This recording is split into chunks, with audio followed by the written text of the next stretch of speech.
എല്ലാവർക്കും നമസ്കാരം. വേദാവിത്ത് ഹരിയിലേക്ക് സ്വാഗതം. നമ്മളെല്ലാവരും കേട്ടിട്ടുള്ള ഒരു വാക്കായിരിക്കും കർപ്പൂരം എന്ന് പറയുന്നത്. നമ്മുടെ വീടുകളിലോ ക്ഷേത്രങ്ങളിലൊക്കെ നമ്മൾ ക്ഷേത്രങ്ങളിലേക്ക് വാങ്ങിച്ചു കൊടുക്കാനോ അല്ലെങ്കിൽ നമ്മുടെ വീട്ടിലെ ക്ഷേത്ര ആരാധനയായിട്ട് ബന്ധപ്പെട്ടോ വീടുകളിലെ ഭജനകളുമായിട്ട് ബന്ധപ്പെട്ടോ പൂജകളുമായിട്ട് ബന്ധപ്പെട്ടോ ഒക്കെ നമ്മളെല്ലാവരും മിക്കവാറും കൈകാര്യം ചെയ്തിട്ടുണ്ടാവും കർപ്പൂരം എന്ന് പറയുന്ന സാധനം. അതിന് നമ്മൾ പ്രധാനമായിട്ട് ഈ കർപ്പൂരത്തിൻ്റെ ഒത്തിരി ഗുണങ്ങൾ പറയുന്നുണ്ട്. കർപ്പൂരം ക്ഷേത്രത്തിൽ കത്തിക്കുന്നതിൻ്റെതായ കാര്യം പോലും ആ ഗുണഫലത്തിൻ്റെ കൊണ്ട് തന്നെയാണ് ക്ഷേത്രത്തിൽ പൂജ സമർപ്പിക്കുമ്പം കർപ്പൂരം കത്തിക്കാൻ തന്നെ പറയുന്നത്.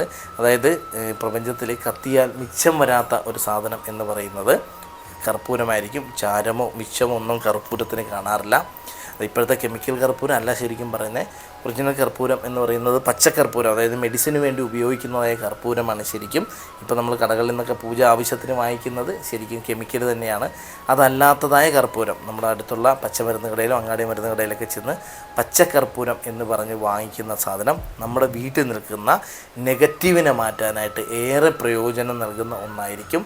വീടുകളിലോ നമ്മുടെ ഓഫീസ് റൂമുകളിലോ ഒക്കെ നമുക്ക് നിൽക്കുന്ന നെഗറ്റീവിനെ മാറ്റുന്നതിനും നമുക്ക് നിൽക്കുന്നതായ വാഗ്ദോഷങ്ങളോ ദൃഷ്ടിദോഷങ്ങളോ നമ്മളിലോ നമ്മുടെ ഗൃഹാന്തരീക്ഷത്തിലോ ഉണ്ടെങ്കിൽ അതൊക്കെ മാറുന്നതിന് ഈ പച്ചക്കർപ്പൂരം ഏറെ പ്രയോജനപ്പെടുത്താവുന്നതാണ്.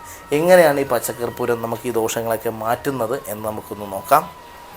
നമ്മൾ ഈ ഉപയോഗിക്കുന്ന കർപ്പൂരം നമ്മുടെ വീട്ടിലെ നെഗറ്റീവ് എനർജി, അതായത് നമ്മുടെ ജീവിതത്തിൻ്റെ പുരോഗതി കണ്ടിട്ടോ മക്കളുടെ വിദ്യാഭ്യാസത്തിൻ്റെ പുരോഗതി കണ്ടിട്ടൊക്കെ ഈ ദൃഷ്ടിദോഷം നാവിൻ ദോഷം എന്ന് പറയുന്ന സാധനം അതൊരു പക്ഷേ ഒരുമാതിരി എല്ലാവരിലും ഉണ്ടാകുന്ന ഒരു കാര്യം തന്നെയാണ്. നമ്മുടെ സമീപവാസികൾക്കോ ബന്ധുജനങ്ങൾക്കൊക്കെ നമ്മുടെ ഉയർച്ചയിൽ അസൂയ ഉണ്ടാകുന്ന കാര്യം. അതിപ്പം നമുക്ക് തന്നെയായാലും മറ്റുള്ളവരുടെ ഉയർച്ചയിൽ അവർക്കിപ്പോൾ ഒരു കുഴപ്പവുമില്ലല്ലേ, അവർ ജീവിതത്തിൽ രക്ഷപ്പെട്ടു എന്ന് പറയുന്നത് തന്നെയാണ് ഈ നാവിൻ ദോഷം എന്ന് പറയുന്നത്. അങ്ങനെ വരുന്നതായ നാവിൻ ദോഷങ്ങളോ ദൃഷ്ടിദോഷങ്ങളോ ഉണ്ടെങ്കിൽ അത് മാറാനായിട്ട് ഇല്ലെങ്കിൽ നമ്മുടെ വീട്ടിലേക്ക് ചെല്ലുമ്പം നമുക്ക് ശാരീരിക ക്ഷീണം തോന്നുന്നുണ്ട്, നമുക്ക് ആ വീട്ടിൽ നിൽക്കണമെന്നോ ഇല്ലെങ്കിൽ കിടന്ന ഉറക്കം വരില്ല എന്നൊക്കെ തോന്നുന്നവർക്ക് വളരെ ലളിതമായിട്ട് ആ ദോഷത്തെ ഈ ദൃഷ്ടിദോഷത്തെ മാറ്റാനായിട്ട് ഈ പച്ചക്കർപ്പൂരം ഉപയോഗിച്ചാൽ മാത്രം മതി എന്നാണ്. പച്ചക്കർപ്പൂരം ഒരു ചെറിയ ചില്ല് പാത്രത്തിലാക്കി 2-3 കഷ്ണം പാത്രത്തിലാക്കി നേരെ വീടിൻ്റെ പ്രധാന വാതിൽ കയറി വരുന്ന പ്രധാന വാതിലിൻ്റെ വലത്തുവശത്തായിട്ട്, അതായത് വീടിനകത്ത് നമ്മൾ നിൽക്കുമ്പോൾ നമ്മുടെ വലത്തുവശത്ത് വരുന്ന സൈഡിൽ താഴെയോ മുകളിലോ ഒരു പച്ചക്കർപ്പൂരം ഒരു തുറന്ന പാത്രത്തിൽ അടച്ചു വയ്ക്കാതെ തന്നെ തുറന്നൊരു 3-4 കഷ്ണം വയ്ക്കുക.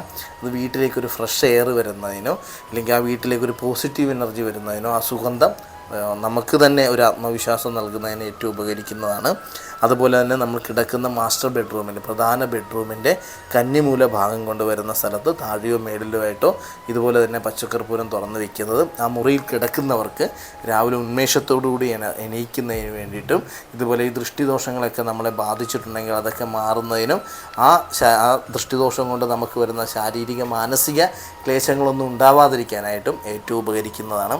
അതുപോലെ തന്നെ സാമ്പത്തികപരമായിട്ടുള്ള ബാധ്യതകളൊക്കെ തീരുന്നതിനും കുറച്ച് നാണയമോ നോട്ടോ എടുത്തിട്ട് അതിലേക്ക് പച്ചക്കർപ്പൂരവും കുറച്ച് അരിമണിയും കൂടി ഇട്ടിട്ട് പ്രധാനപ്പെട്ടതായ നമ്മുടെ ബെഡ്റൂമിൽ തന്നെ മാസ്റ്റർ ബെഡ്റൂമിൻ്റെ പ്രധാനപ്പെട്ട ധനസ്ഥാനം എന്ന് പറയുന്നത് വടക്ക് ദിക്കാണ്. അപ്പോൾ ആ വടക്ക് ദിക്കിൽ ഒരു പാത്രത്തിൽ അടച്ചു വയ്ക്കുന്നത് നമ്മുടെ സാമ്പത്തികത്തിൻ്റെ പുരോഗതിക്ക് വേണ്ടിയിട്ട്, അതായത് സാമ്പത്തികം സംരക്ഷിച്ച് വയ്ക്കുക എന്ന് പറയുന്നത് തന്നെയാണ് സാമ്പത്തികത്തിൻ്റെ പുരോഗതി എന്ന് ഉദ്ദേശിക്കുന്നത്.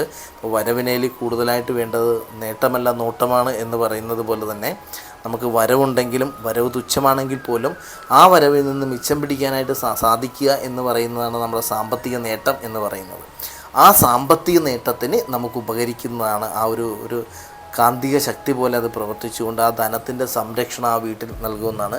ചില വീടുകളിലൊക്കെ നമുക്ക് പറയുന്നത് കേൾക്കാറുണ്ട്, സാമ്പത്തിക നഷ്ടം കൂടുതലാണ്, ഇല്ലെങ്കിൽ ധനം വരവുണ്ട്, ഒന്നിൽ കൂടുതൽ മാർഗത്തിലൂടെ ധനം വരവുണ്ട്, പക്ഷെ ആ ധനങ്ങളൊന്നും വീട്ടിൽ നിലനിൽക്കുന്നില്ല, ആ ധനത്തിനൊക്കെ ചിലവ് കൂടുതലായിട്ട് നിൽക്കുന്നു, അപ്രതീക്ഷിതമായിട്ട് വരുന്ന ചിലവുകളൊക്കെ നമുക്ക് കൺട്രോൾ ചെയ്ത് പോകാൻ പറ്റുന്നില്ല എന്നൊക്കെ പറയുന്നവർക്കോ ഇല്ലെങ്കിൽ ചിലവ് നിയന്ത്രിക്കാനായിട്ട് വളരെ ഏറ്റവും വലിയ ലളിതമായൊരു മാർഗ്ഗമാണ് അടച്ചുറപ്പുള്ളൊരു പാത്രത്തിലേക്കോ എന്തെങ്കിലും പെട്ടിൽ ബോക്സിലേക്കോ അങ്ങനെ പൈസ നാണയം ഒരു നോട്ട് ഒരു നാണയം കൂടി വയ്ക്കുക.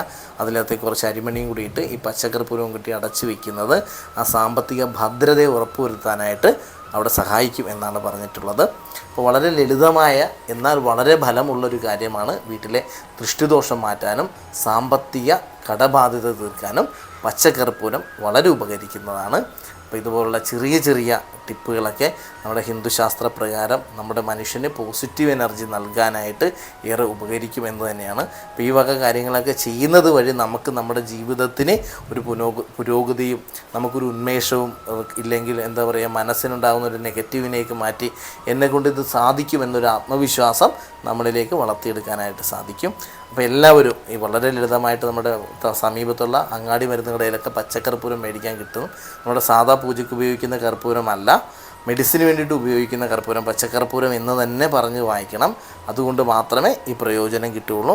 അപ്പോൾ എല്ലാവർക്കും ഈ വീഡിയോ ഉപകാരം ചെയ്യട്ടെ, ഇല്ലെങ്കിൽ ഉപകരിക്കട്ടെ എന്ന് പ്രാർത്ഥിച്ചുകൊണ്ട്, എല്ലാവരെയും മൂകാംബിക ദേവി അനുഗ്രഹിക്കട്ടെ എന്ന് പ്രാർത്ഥിച്ചുകൊണ്ട് എല്ലാവർക്കും നമസ്കാരം.